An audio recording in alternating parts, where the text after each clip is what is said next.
Delhi live में आप सभी का स्वागत। पीएम मोदी ने आज कोरोना का वैक्सीन लगवाया। दिल्ली एम्स में जाकर प्रधानमंत्री ने लगवाई पहली डोज और पीएम मोदी ने डॉक्टर्स और हेल्थ वर्कर्स की तारीफ की। हमारे डॉक्टर्स ने कम समय में कोरोना के खिलाफ मजबूती से लड़ाई लड़ी है। पीएम मोदी ने देशवासियों से अपील भी। कोरोना के खिलाफ वैश्विक लड़ाई में हमारे डॉक्टर्स और वैज्ञानिकों ने सराहनीय कार्य किया। जो वैक्सीन लेने के लिए योग्य हैं वो वैक्सीन लगवाएं, प्रधानमंत्री नरेंद्र मोदी की तरफ से कहा गया। उन्होंने कहा साथ मिलकर भारत को कोविड-19 मुक्त बनाने की कोशिश भी करें। तो प्रधानमंत्री ने आज कोरोना की पहली डोज यानी कि कोरोना वैक्सीन की पहली डोज ली है और कोरोना के खिलाफ वैश्विक लड़ाई में हमारे डॉक्टर्स और वैज्ञानिकों का सराहनीय कार्य है, इसको भी आज प्रधानमंत्री कहते नजर आए। पीएम मोदी ने कोरोना वैक्सीन दिया है।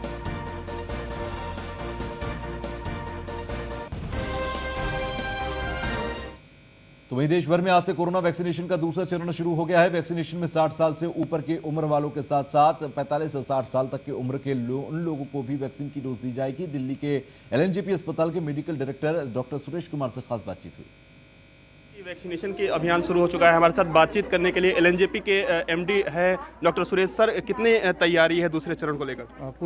पूरी तैयारी हमने की हुई है और आपने देखा होगा कि काफ़ी लोगों में काफ़ी उत्साह है और सारा पूरा व्यवस्था हमने बनाई हुई है इसके लिए। तो किन लोगों को इस दूसरे चरण में ये वैक्सीन लगाई जा रही है? जिनको बीमारियां हैं हार्ट की, डायबिटीज़ की और जिनको जो लिस्ट है हमारे बीमारी की, उनको ही हम वैक्सीन लगाएंगे। सर क्या ये 45 और 59 के बीच के लोगों की आप लिस्ट की बात कर रहे हैं? जी 60 से ऊपर के लोगों को ये वैक्सीन लगाई जा रही है? जी हाँ, लग रही है। सर प्रधानमंत्री ने भी आज वैक्सीन लगाई, क्या कुछ कहेंगे? नहीं, हम बहुत स्वागत करते हैं और इससे पूरा जो देश के जो भी सीनियर सिटीजन हैं और जो भी जिनको भी 45 से अबव हैं, वो सब लोगों के जो मन में वो है, कोई भी अब संशय नहीं रहेगी। सर कुछ लोग अफवाह फैला रहे हैं इस कोवैक्सीन को या कोविड? पूरी तरह से दोनों वैक्सीन पूरी तरह से सेफ हैं, सुरक्षित हैं और कोई भी इसमें अफवाहों पर ध्यान नहीं देना चाहिए। लोगों से क्या कुछ अपील करना चाहेंगे सर? कि जिनको भी ज़रूरत है उनको वैक्सीनेशन कराना चाहिए। बिल्कुल, तो जिनको ज़रूरत है उनको कोरोना की वैक्सीन लेनी चाहिए, यही कहना है डॉक्टर सुरेश कुमार का, जो कि एलएनजेपी के एमडी है। न्यूज़ इंडिया के लिए पीयूष तिवारी ने। तो वहीं हमारे इस दौरान संवाददाता पीयूष तिवारी ने एलएनजेपी अस्पताल के अंदर कोरोना वैक्सीन के दूसरे चरण की पहली डोज लेने वाली पहली महिला से खास बातचीत की। वैक्सीनेशन के दूसरे चरण का शुरुआत हो चुकी है। हमारे साथ बातचीत करने के लिए वो महिला है जिन्होंने पहली वैक्सीन ली है, जो सीनियर सिटीजन को लगानी जा रही है। मैम, कितनी उत्साहित थी आप और पहली वैक्सीन आपको लगी है, डर लगा? नहीं लगा। पहले कितने दिनों पहले आपने रजिस्ट्रेशन कराया था? अभी तो पहली बार आई हूँ यहाँ पे। प्रधानमंत्री ने जो कोरोना वैक्सीन है वो लगवाई है आज। लोग कह रहे थे कि बड़ा डर लगता है इस वैक्सीन से। नहीं डर लगा। आपको डर नहीं लगा? नहीं लगा। लोगों से क्या कुछ कहना चाहेंगे? क्या ये कोरोना से बचने के लिए लोग वैक्सीन लगवाएं? लगवाए ले। मिशन ऑफ वैक्सीनेशन के दूसरे चरण के लिए तैयार है। भारत के प्रधानमंत्री नरेंद्र मोदी ने एम्स जाकर खुद कोरोना वैक्सीन की पहली डोज ली। इसके साथ ही उन्होंने सोशल मीडिया, ट्विटर पर ट्वीट करते हुए लोगों से अपील किया कि जो भी कोरोना वैक्सीन लेने योग्य व्यक्ति हैं वो आगे आएँ और भारत को कोरोना मुक्त बनाने में अपना योगदान दें। आपको बता दें कि दूसरे चरण में 60 वर्ष से जिनकी ज़्यादा उम्र है उनको कोरोना वैक्सीन लगाई जानी है। इसके साथ ही 45 से 60 वर्ष के बीच के जो उम्र के लोग हैं उन्हें लिखित में, डॉक्टर द्वारा लिखित में ये देना होगा कि उन्हें कोई गंभीर बीमारी तो नहीं है या वो गंभीर बीमारी से ग्रसित हैं, तो भी कोरोना वैक्सीन सेंटर पे उन्हें सूचित करना होगा। इसके साथ ही अगर हम बात करें तो प्राइवेट अस्पताल और सरकारी अस्पताल दोनों ही अस्पतालों में कोरोना वैक्सीन लगाई जा रही है। अगर प्राइवेट अस्पताल की हम बात करें तो 250 रुपया इसका मूल्य रखा गया है। अगर हम सरकारी अस्पताल की बात करें तो सरकारी अस्पतालों में कोरोना वैक्सीन मुफ्त में लगाई जा रही है। न्यूज़ इंडिया के लिए पीयूष तिवारी, नई दिल्ली। तो वहीं दिल्ली से खबर है कि वैक्सीनेशन को लेकर दूसरे चरण के अभियान की शुरुआत हुई है और नगर निगम के महापौर जयप्रकाश पहुंचे हिंदूराव के अस्पताल। आपको बता दें दूसरे चरण के वैक्सीनेशन पर अस्पताल का जायजा उन्होंने लिया। दूसरे चरण में 60 साल से ज्यादा उम्र के लोगों को टीका लगेगा। गंभीर बीमारियों से ग्रस्त 45 साल से ज्यादा उम्र के लोगों को टीका लगेगा। महापौर जयप्रकाश पहुंचे अस्पताल, हिंदूराव अस्पताल, और वहां जाकर उन्होंने तमाम जायजा लिया, व्यवस्थाओं को समझा। कि प्रधानमंत्री जी ने जो कोविड की लड़ाई पिछले वर्ष शुरू की थी, उस लड़ाई को उन्होंने और आगे बढ़ाया है। आज उन्होंने खुद टीका लगवाया। इस टीकाकरण अभियान को शक्ति देने के लिए खुद वो आगे आए हैं। इसका अर्थ है कि देश के प्रधानमंत्री चाहते हैं कि देश का हर व्यक्ति, हर नागरिक टीका लगवाए और सुरक्षित हो जाए, क्योंकि अभी कोविड गया नहीं है। कोविड की लहर कभी घट जाती है, कभी बढ़ जाती है, तो उसकी सुरक्षा के उपाय सभी करने हैं। सभी मास्क लगाएं, सभी हाथ धोएं, सभी हाथ सैनिटाइज करें और जहाँ इंजेक्शन की व्यवस्था है, जहाँ टीकाकरण की व्यवस्था है, उस सुविधा का लाभ उठाएं। सर सवाल यह है कि आज से दूसरे चरण की शुरुआत हो चुकी है, जिसमें अब 60 साल से उम्र के जो लोग हैं उनको भी टीकाकरण लगाया जाएगा। इसके साथ 45 साल जो गंभीर बीमारियां हैं उनको भी टीकाकरण लगाया जाएगा। तो उसको लेकर अगर हम निगम प्रशासन की बात करें कि क्या तैयारियाँ हैं? देखिए, देश ने बड़े योजनाबद्ध तरीके से सारी स्कीम को उसको चलाया, अभियान को चलाया। पहले चरण के अंदर front corona warriors, health workers और हमारे जितने भी पुलिसकर्मी हैं उन सबको लिया गया। दूसरे चरण में जो बीमार लोग हैं 45 साल से आयु के या 60 वर्ष के ज़्यादा के जो हमारे बुजुर्ग हैं उनको लिया गया है। और तीसरे चरण में अलग। तो चरणबद्ध तरीके से अगर इस अभियान को चलेंगे तो एक तो अफरा तफरी नहीं होगी और धीरे धीरे लोग उसका लाभ उठा पाएंगे और केंद्रों में भीड़ नहीं लगेगी। तो कोविन ऐप पर सब अपने को रजिस्टर कराएं और टीका लगवा करके खुद भी सुरक्षित हो जाए और समाज। तो वहीं अगर बात करें क्वीन मैरी स्कूल पर अभिभावकों का प्रदर्शन देखा गया। आज लगातार कोरोना के बढ़ते मामलों को लेकर यह प्रदर्शन हुआ। बच्चों के एग्जाम ऑनलाइन करने की मांग की गई। बढ़ते कोरोना संक्रमण को लेकर डरे हुए हैं अभिभावक। ऑनलाइन परीक्षा का फैसला न होने तक जारी रहेगा प्रदर्शन। तो आज क्वीन मैरी स्कूल के बाहर अभिभावकों ने प्रदर्शन किया। बच्चों के एग्जाम ऑनलाइन करने की मांग की गई है। ऑफलाइन बच्चों की परीक्षाएं ना कराई जाएं, इसको लेकर ये मांग की गई। और जब तक मांगे पूरी नहीं होती तब तक इसी तरह प्रदर्शन करते रहेंगे। या अभिभावकों की तरफ से कहा गया कि 30 हजारी के पास स्थित ये क्वीन मैरी स्कूल से जुड़ा मामला कर रहा हूँ सर, 2 मिनट रुक जाओ।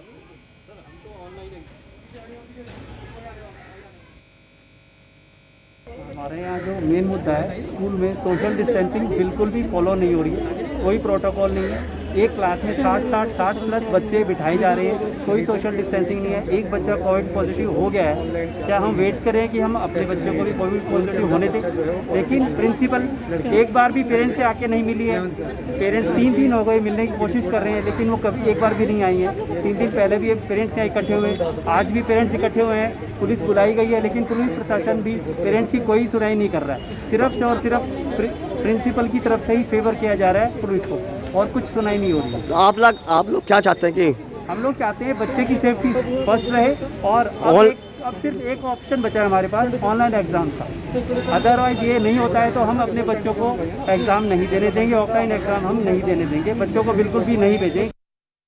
चाहते हैं कि बच्चों का ऑनलाइन एग्ज़ाम हो, क्योंकि यहाँ पे कोविड पॉजिटिव बच्चा पाया गया है। यहाँ पे टीचर्स भी कोविड पॉजिटिव हैं जो लीव पे हैं, और ये लोग प्रशासन कोई हमारी हेल्प नहीं करता है। यहाँ पे कोई सोशल डिस्टेंसिंग बिल्कुल भी नहीं है। इनका भी फंक्शन हुआ था, बैचिंग सेरेमनी, उसमें भी टीचर्स ने पिक्स खिंचवाई हुई है। मास्क उतार के 300 बच्चा उसके अंदर था, और वो बच्चा जो संक्रमित है अभी, वो भी उस समय उसके अंदर था। उसकी रिपोर्ट भी हमारे पास है। तो हम लोग चाहते हैं ऑनलाइन एग्जाम्स हो, ताकि जिससे हमारा बच्चा सेफ रहे। पर स्कूल प्रशासन कह रहा है कि एग्ज़ाम नहीं देंगे बच्चे स्कूल में आके तो उनको फेल कर दिया जाएगा। तो आप बताइए, हम ये देखिए इसकी रिपोर्ट भी हमारे पास है, ये देखिए सर। ये सरकार ने निर्णय लिया था कि भाई जो परीक्षाएं होंगी वो अब ऑफलाइन होगी, लेकिन जिस तरह से कोरोना संक्रमण के मामले एक बार फिर से बढ़े, तो आपके बच्चों, क्योंकि आप पेरेंट्स हैं, तो कितना आपको दिक्कतें आएंगी? सर दिक्कतें आती हैं, क्योंकि अगर बच्चों को कुछ हो गया, एक बच्चे देखिए कोविड ऐसी वो चीज़ है जो 1 से 100 को लग जाती हैं। तो आप मुझे बताइए, अगर स्कूल में ये केसेस पाए जा रहे हैं तो हम कैसे बच्चों को भेज दें? कोई भी पेरेंट होगा यहाँ पे, कोई अलाउ नहीं करेगा अपने बच्चों को। हम लोग बहुत परेशान हैं, इसलिए बच्चे हमारे बहुत ज़्यादा मेंटल टॉर्चर से गुजर रहे हैं सर। डिप्रेशन में जा रहे हैं कि हम लोग क्या करें, नहीं आएंगे तो हमें फेल कर देंगे, और आएंगे तो हम लोग कोरोना में पॉजिटिव हो जाएंगे। बताइए हम पेरेंट क्या करें? तो वहीं दिल्ली से खबर कि मंगोलपुरी के अंदर उद्यान विभाग का विरोध प्रदर्शन हुआ। अपने बकाया वेतन की मांग को लेकर विरोध प्रदर्शन किया गया। प्रदर्शन के दौरान उद्यान विभाग के कई कर्मचारी शामिल हुए। कर्मचारियों ने हड़ताल को जारी रखने का फैसला लिया। तो अपने बकाया वेतन की मांग को लेकर ये विरोध प्रदर्शन किया गया। प्रदर्शन के दौरान उद्यान विभाग के कई कर्मचारी भी शामिल हुए। प्रदर्शन के दौरान उद्यान विभाग के कई कर्मचारी शामिल हुए, तो उसी दौरान की तस्वीर हम आपको दिखा रहे हैं। तो कर्मचारियों ने हड़ताल को जारी रखने का भी फैसला किया है।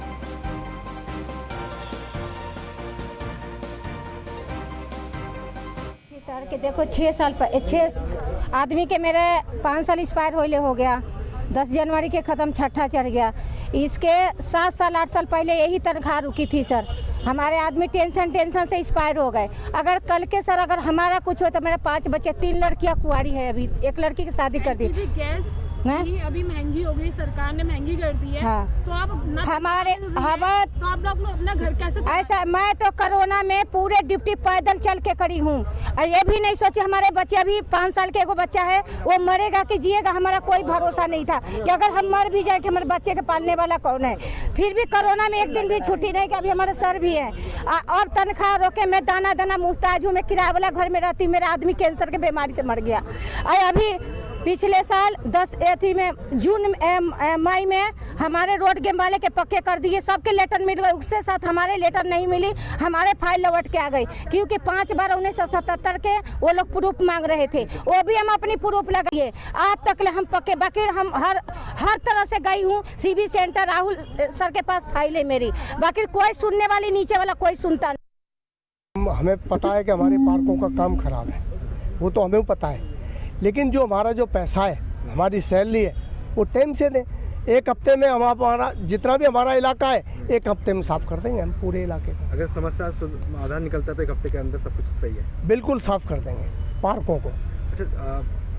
अगर ये नहीं देते हैं तो हमारी हड़ताल जारी है और आगे तक हम प्रदर्शन करेंगे। दिल्ली सरकार ने 938 करोड़ रुपए रिलीज किया था आप लोग की तनख्वाह के लिए जी, उसके बाद भी आपको तनख्वाह नहीं मिल पाई जी। यहाँ पे लूज लग रहा है कि उसके जो आपने जो 938 करोड़ की अभी जो आपने जो कहा है 938 करोड़ की जो मेरे में सुनवाई में आई है, केजरीवाल जी ने 938 करोड़ में बिजली का पैसा और पानी का पैसा 938 में थे, उन्होंने काट लिया है अपना, वो उनका पैसा था और बाकी का निगम को दे दिया है। अब हमें नहीं पता कि ये बीजेपी वाले झूठ। अभी आप पूछ रहे थे कि ये हड़ताल कब से चल रही है और कितनी लंबी चलेगी, तो मैं आपको 2.5 शब्दों में इसका जवाब दे सकता हूँ।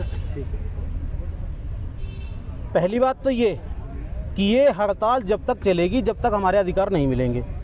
दूसरी बात ये, हर आदमी को सीखना होता है, हमें भी सीखने की ज़रूरत है इतिहास से। 1857 में जो विद्रोह हुआ था वो कुचल दिया गया था। उसका कारण था कि वो एक ट्रेड से युद्ध हुआ था, आंदोलन जो हुआ था एक तरफ से हुआ था, कहते हो तो सैनिकों के आधार पर हुआ था। तो सैनिकों के आधार पर चला हुआ जो आंदोलन था वो कुचला गया, लेकिन फिर उसको दोबारा से जिंदा किया और वो बहुसंख्यीय बना। जब वो बहुसंख्यीय बना तो आज आप आज़ादी की सांस ले रहे हैं। तो हमें सीखना होगा कि हम ये जो लड़ाई जो लड़ रहे हैं वो एक ट्रेड से लड़ के ना, सभी ट्रेडों को एक साथ लेकर के लगेंगे, तब जाकर के हम जीतेंगे। जब भी उठते हैं एक दूसरे के ऊपर दोषारोपण करते हैं और दोहरी नीति चलते हैं। मेयर साहब से जब हमारी बात हुई तो मेयर साहब ने कहा मैं सबको बराबर देख रहा हूँ। मैंने उसी वक्त खड़े होकर कहा था मेयर साहब, अगर आप सबको एक जैसा देख रहे हो तो आपने CSC की तनख्वाह दे दी तो इसकी हॉर्टिकल्चर की तनख्वाह क्यों नहीं दी? उनकी तो 1 महीने की सैलरी रोकने पर हमारे गार्डन विभाग की 6 महीने की सैलरी के बराबर होती है, सबकी पूरी हो जाती है, अगले महीने सबको बराबर दे देते। तो ये दोगली नीति नहीं है तो क्या है? तो उस पर चुप हो जाते हैं। कभी भी पैसा मांगते हैं, कहते हैं जी हमें तो केजरीवाल ने नहीं दिया, हमें तो उसने नहीं दिया। मैंने उनसे यही क्वेश्चन किया था, मानो कि हमारे मुखिया आप है, काम हमसे आप ले रहे हैं, तो हम केजरीवाल को क्या जाने? हम तो आपको जानते, आप हमारी तनख्वाह दो। MCD में बीजेपी की सरकार है, सेंटर में बीजेपी की सरकार है और केजरीवाल की दिल्ली में, तो हमें उससे क्या लेना देना है? दिल्ली के राजेंद्र नगर के विधायक राघव चड्ढा की उपस्थिति में आज मिस इंडिया दिल्ली 2019 मानसी सहगल आम आदमी पार्टी में शामिल हो गई। Mansi Sehgal engineer, TEDx speaker और एक उद्यमी हैं। उनका अपना एक स्टार्टअप है। मिस इंडिया दिल्ली प्रतियोगिता में दिए गए अपने परिचय में उन्होंने खुद को परोपकारी और अंगदान में अपनी गहरी रुचि के बारे में बताया था। इस मौके पर राघव चड्ढा ने कहा कि मुझे खुशी है कि आम आदमी पार्टी और अरविंद केजरीवाल युवाओं में राजनीति से जुड़ने और लोगों की सेवा करने का विश्वास जगाते हैं। आप परिवार दिन प्रतिदिन बढ़ रहा है। मैं मानसी का अपने परिवार में स्वागत करता हूं। आम आदमी पार्टी में शामिल होने पर मानसी सहगल ने कहा, मैं समाज के लिए बहुत कम उम्र से कुछ अच्छा करना चाहती थी। किसी भी राष्ट्र की समृद्धि के लिए स्वास्थ्य और शिक्षा 2 मुख्य आधार हैं और मैंने पिछले कुछ वर्षों में CM केजरीवाल के नेतृत्व में इन क्षेत्रों में जबरदस्त बदलाव देखा है। At a young age, I've always wanted to do something good for the society and make a difference. I've always believed that for a nation to prosper, health and education are the 2 most important pillars and being a Delhi resident, I've seen tremendous change in these sectors and in basic necessities like electricity and water. I was so impressed by the governance of our Honorable Chief Minister Mr. Arvind Kejriwal and MLA Mr. Raghav Chadha that I decided to join the Aam Aadmi Party and serve the people.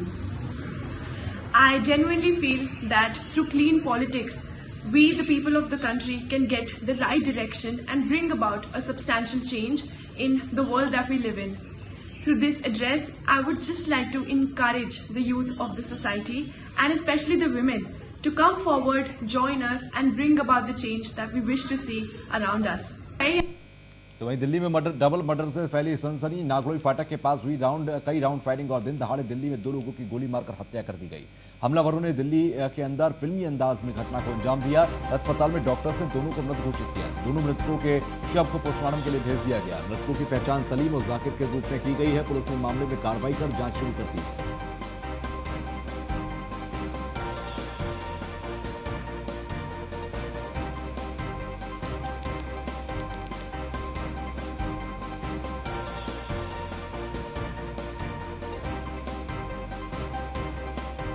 हाँ भाई ये है वो कल से, हाँ दुकान बंद कर दो, और वो ही आज हो गया, उन्होंने कर दिया। पुलिस ने कार्रवाई शुरू कर दी आप लोगों? पुलिस ने तो कार्रवाई कर रही है, लेकिन हमारे लड़के का तो पता लगना चाहिए सर जी। चले ना कि वो है कहाँ? बाबर कुरैशी का। हाँ उसको भी गोली लगी हुई है, उन्हें फोन आया था उसका। नहीं यहाँ नहीं आया, कोई से हॉस्पिटल में नहीं है। अभी पुलिस वालों ने फोन करा, कोई से हॉस्पिटल में नहीं है वो। तो क्या पता उसे किडनैप करके ले गए, साथ में ले गए, उसे डाल के क्या ले गए जब वो बेहोश हो गया। तो मीट मार्केट की दुकान है, आमने सामने दोनों भाई बैठते हैं।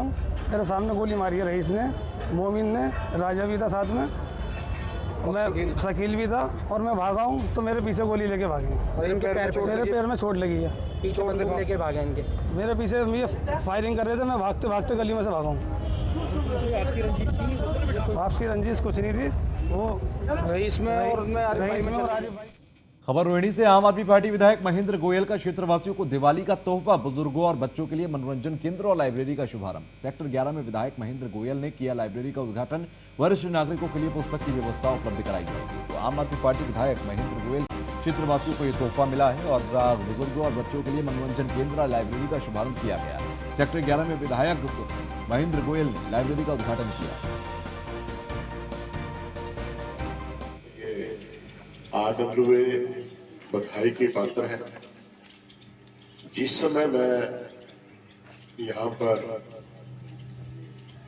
आया था तो यहाँ की RWA को यकीन नहीं हो रहा था। शाम का समय था, गर्मजोशी से जो स्वागत किया, इस बात में कोई नहीं, लेकिन इनको इस बात के लिए यकीन नहीं था कि जिस लाइब्रेरी का आज नींव के लिए उद्घाटन कर रहे हैं या घोषणा कर रहे हैं, ये बन भी जाएंगे। ये इसी RWA के प्रधान उस समय में दीपक जी हैं ऑफिस के, चर्चा की है उसके साथ। तो वहीं दिल्ली के शाहबाद डेरी थाना इलाके में आज सुबह करीब 4:30 बजे आउटर नॉर्थ डिस्ट्रिक्ट के स्पेशल स्टाफ और बदमाशों के बीच हुई मुठभेड़ में पुलिस ने 2 शातिर बदमाशों को धर दबोचा। इनके पास से 2 देसी कट्टे और 4 लाइव कॉटेज बरामद हुई हैं। एक बदमाश का नाम योगेश वर्मा है जो दिल्ली के बख्तावरपुर का रहने वाला है, जबकि दूसरा शख्स नाबालिग है। पुलिस मुठभेड़ में पुलिस के हत्थे चढ़े ये बदमाश वही हैं जिन्होंने बीते वीरवार की शाम दिल्ली के भरसवा डेरी थाना इलाके में पुलिस चेकिंग के दौरान कांस्टेबल संदीप पर गोलियां चलाई और संदीप को घायल कर वहां से फरार हो गए थे। आउटर नॉर्थ डिस्ट्रिक्ट के डीसीपी राजीव रंजन ने प्रेस कॉन्फ्रेंस कर इस पूरे मामले की जानकारी दी और बताया कि इसमें एक बदमाश योगेश वर्मा है जो दिल्ली के बख्तावरपुर इलाके का रहने वाला है, जबकि दूसरा आरोपी अभी नाबालिग है और इनके तीसरे साथी की भी सभी तलाशी की जा रही है। 25 फरवरी को थाना भलसवा डेरी के इलाके में शाम को एक गंभीर घटना घटी थी। हमारे 2 बीट के कांस्टेबल भूपेंद्र और कांस्टेबल संदीप जेजे कॉलोनी में बीट पोस्ट के पास चेकिंग कर रहे थे। चेकिंग के दौरान उन्होंने एक सस्पिशियस मोटरसाइकिल को रोका जिसके नंबर प्लेट डिफेक्टिव थे। इसके दौरान उन्होंने 3 सस्पिशियस लड़के जो उस मोटरसाइकिल पे थे जब उसकी चेकिंग कर रहे थे। तो वहीं दिल्ली पुलिस को मिली बड़ी सफलता। स्नैचिंग के दौरान महिला के मर्डर का मामला है और मामले में पुलिस ने दोनों आरोपियों को गिरफ्तार किया। नॉर्थ वेस्ट के आदर्श नगर थाना पुलिस को बड़ी सफलता मिली। दिल्ली पुलिस को बड़ी सफलता मिली है। आपको बता दें, स्नैचिंग के दौरान महिला के मर्डर का ये पूरा मामला है। तो मामले में पुलिस ने दोनों आरोपियों को गिरफ्तार किया। स्नैचिंग के दौरान महिला के मर्डर का ये मामला है और नॉर्थ वेस्ट के आदर्श नगर थाना पुलिस को एक बड़ी सफलता मिली। आदर्श नगर थाने के क्षेत्र में कल रात हुए रॉबरी कम मर्डर के इंसिडेंट में नॉर्थ वेस्ट डिस्ट्रिक्ट पुलिस की टीम ने 2 लोगों को गिरफ्तार कर लिया है। कल रात को लगभग 9:45 बजे एक पीसीआर कॉल आई थी, जिसमें ये इत्तला मिली थी कि एक लेडी को चाकू मार दिया है, जिसको हॉस्पिटल लेकर जा रहे हैं। इमीडिएटली पुलिस ने मौके पर पहुंची और हॉस्पिटल भी पहुंचे और जहां पे पता पड़ा कि विक्टिम की ट्रीटमेंट के दौरान मृत्यु हो गई है। इस संदर्भ में case FIR under section 302 IPC दर्ज किया गया और इमीडिएटली इन्वेस्टिगेशन टेकअप करी गई। ऑफेंस की ग्रेविटी को मद्देनज़र रखते हुए डिफरेंट टीम्स फॉर्म करी गई। लगभग 10 teams under supervision of senior officers and personal supervision of the undersigned form करी गई। तो दिल्ली लाइव में बस इतना ही। आगे भी खबरों का सिलसिला जारी रहेगा। देखते रहिए न्यूज़ 1।